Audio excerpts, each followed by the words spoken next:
پھر اس کے علاوہ وٹامن B3 نائاسین اس کے اندر موجود ہے. یہ ایک بہت کمال کی ایک خفیہ چیز ہے جو میں نے اندر ڈالی ہے.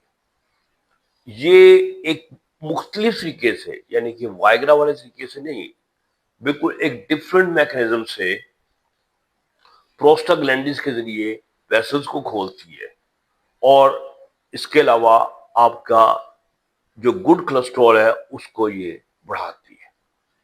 تو میں اس کو ایک پیکٹ میں، یعنی کہ آپ کو تمام چیزیں پرووائڈ کرتے ہیں، اور بطور اکثیر استعمال ہوتا ہے مرزانہ کمزوری کے اندر.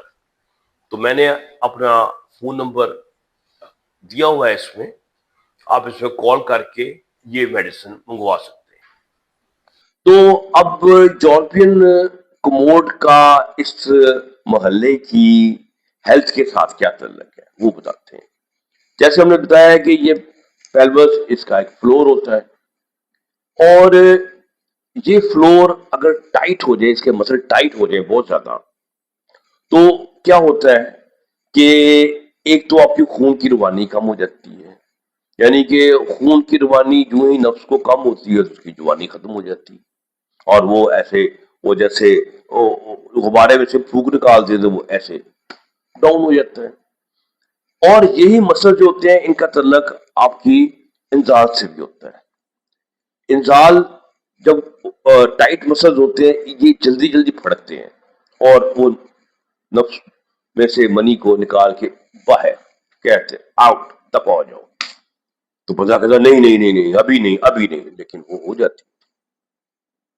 سو دونوں مسئلے جو ہیں، یعنی کہ اریکشن کا اور پری میچور ایجیکولیشن، دونوں کا مسئلہ جو ہے یہ فلور آف دا پیلوس کے ساتھ اٹیچ ہے. آپ کہیں گے یہ کموڈ اتنی تمہید کس چیز کی ہے؟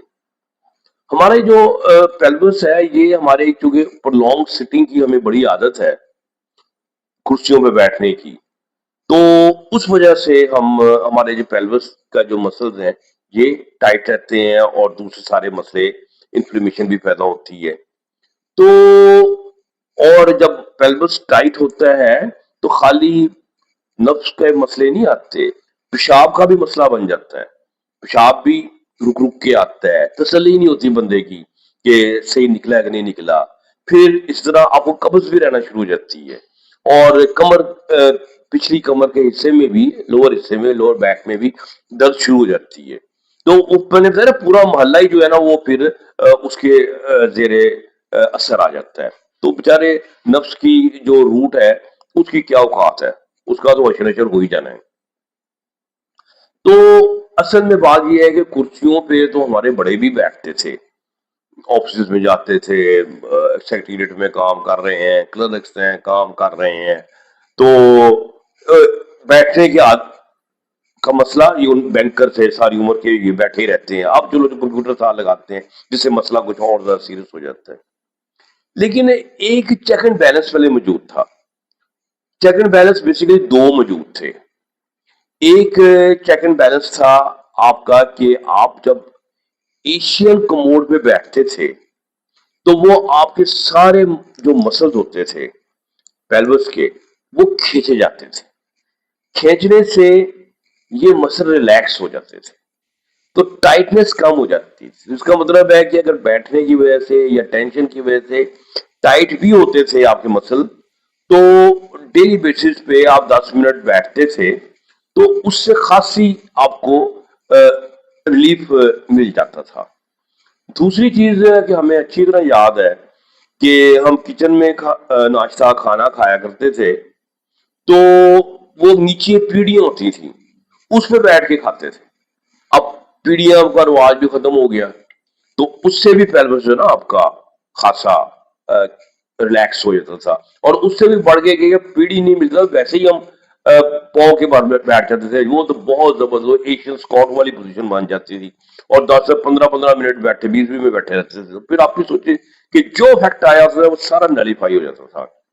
اب اس میں سے کچھ بھی نہیں ہے، نہ ہم پیڑیوں پہ بیٹھتے ہیں، نہ زمین پہ بیٹھتے ہیں اس طریقے سے، نہ ایک جو ہے وہ آپ کموڈ جو ایشین کموڈ پرانے طرز کا ہے وہ استعمال کرتے ہیں. تو اس کا نتیجہ یہ نکلتا ہے کہ یہ آہستہ آہستہ آپ کو یہ دونوں پرابلم جو ہے نا وہ آ کے گردن سے پکڑ لیتے ہیں. کون کون سے؟ تناؤ میں کمی اور صورت الانزال، اور دونوں کی وجہ سے کیا؟ عزت میں کمی ہے. برا حال ہو گیا. اچھا اب ہم آتے ہیں، جب میں نے نشاندہی تو کر دی، اب ہم نے اس کا حل کیا کرنا ہے. یہ حل پہ ذرا بڑے غور سے آپ نے میری باتیں سننی ہے. یہ حل بڑے میں نے سوچ سمجھ کے آپ لوگوں کے لیے بنائے ہیں. اب ہم کہیں گے جی ہمارے لیے ایشین کوموڈ سے سیدھا سیدھا جو ہے اس کی طرف آنا بڑا مشکل ہے، یورپین کوموڈ کو چھوڑنا. یہ بھی ایک لت پڑ گئی ہے. لیکن آپ کا واقعی جو مسلز ہے نا، جب اس کے عادی نہیں رہے، آپ کے گھٹنے اس کے عادی نہیں رہے، یعنی کہ آپ میں وہ ہمت نہیں ہے کہ آپ ایشین کوموڈ پہ آپ بیٹھ سکیں، ٹانگوں میں اتنا زور نہیں ہے، جو مسلز ہیں، ٹینڈن ہیں، گھٹنے ہیں، ان کے ہر مسلز جو ہے نا وہ اتنے ٹائٹ ہو گئے ہیں کہ آپ جو ہے نا وہ کرسی کے ساتھ کرسی بن گئے ہیں، نیچے بیٹھنا آپ کے لیے محال ہو گیا ہے. یہ چیز میں نے دیکھی کہ اب کیا کریں، ہم کیا کریں. تو پھر میں نے اس کے حل جو ہے وہ سوچے ہیں، وہ جو میں آپ کو بتا رہا ہوں. مطلب ایک تو یہ ہے کہ آپ جو یورپین کوموڈ ہے اس کو آپ استعمال کرتے ہیں تو آپ ایسے کریں کہ پیروں کے نیچے کوئی 1.5 فٹ اونچی جو ہوتی ہیں پلاسٹک کے سٹول ہوتے ہیں وہ رکھ لیں. تو دونوں پاؤں جو ہے اوپر رکھ لیں. اس کا مطلب ہے اب اتنا نیچے آپ کا پاؤں نہیں جا رہا، تھوڑا سا آپ کا پاؤں جو ہے نا اونچا ہو گیا، تھوڑا سا آپ کا زور اب پڑ رہا ہے پیلوس کے اوپر، وہ کھینچا جا رہا ہے. جیسے پہلے تھا اس سے کچھ کمی آ گئی ہے. ٹھیک ہے. اچھا یا پھر میں نے کس کو اور بھی دیکھا ہے کہ کچھ کوموڈ جو ہوتے ہیں یا جو اچھی کمپنی جو ہوتے ہیں، میں نے جو دیکھا ہے وہ زیادہ اونچے ہوتے ہیں لیکن کوئی جو ماڑی کمپنیاں ہوتی ہیں ان کے کوموڈ چھوٹے اور نیچے کی طرف ہوتے ہیں. تو آپ ایسے کریں کہ اگر یورپین کوموڈ ہی رکھنا ہے تو آپ کسی ماڑی کمپنی کا لے لیں جو کہ چھوٹا ہو، اونچائی میں کم ہو. جب اونچائی میں کم ہوگا تو آپ پھر ڈیپ جا کے بیٹھیں گے تو آپ کے جو پیلوس کے مسلز ہیں نا یہ ریلیکس ہوں گے، اس میں کھچاؤ آئے گا، یعنی کہ ایسے کی طرف کھینچیں گے تو وہ ریلیکس ہو جائیں گے. سو یہ بھی ایک پرپوزل جو میں نے آپ کو دے دی، اس کا حل دے دیا ہے. بلکہ میں تو ایک جگہ دیکھ رہا تھا کہ کچھ ایشین کوموڈ کا ایسا سٹائل پاکستان میں تو میں نے نہیں دیکھا، لیکن میں ایک تجویز دے رہا ہوں جو اگر کوئی سینیٹری والے دیکھ رہے ہیں تو ضرور اس پہ عمل کریں. کہ میں نے ایسا ایشین کوموڈ بھی دیکھا ہے کہ جہاں پر آپ بیٹھتے ہیں تو آپ کی کمر کے پیچھے سپورٹ انہوں نے دی ہے ایسے کر کے. سو عام طور پہ یہ ہوتا ہے کہ کیونکہ پیچھے سپورٹ نہیں ہوتی آپ کے لیے بیٹھنا محال ہو جاتا ہے، خاص طور پہ جو بندہ یورپین کوموڈ کا آتی ہے. لیکن جو پیچھے ایک ان کو سپورٹ ملی ہوتی ہے تو لوگ بیٹھ سکتے ہیں. اگر مجھے نہیں پتا کہ یہ ایسے کوموڈ پاکستان میں اویلیبل ہے یا نہیں ہے تو پھر ضرور ان کو ڈھونڈیں اور بلکہ مجھے بھی بتائیں، میں بھی ان کی کچھ نہ کچھ پبلسٹی کر دوں گا. وہ بھی کیا یاد کریں گے کہ جناب ڈاکٹر برقی نے ان کی سیل بڑھا دی ہے. اینی ہو تو نہیں ہے تو ایسے ڈیزائن پہ وہ غور کریں اور اس کو بنائیں. تو پھر آہستہ آہستہ آپ جو نارمل ایشین کوموڈ ہے آپ اس کو استعمال کرنا شروع کر دیں.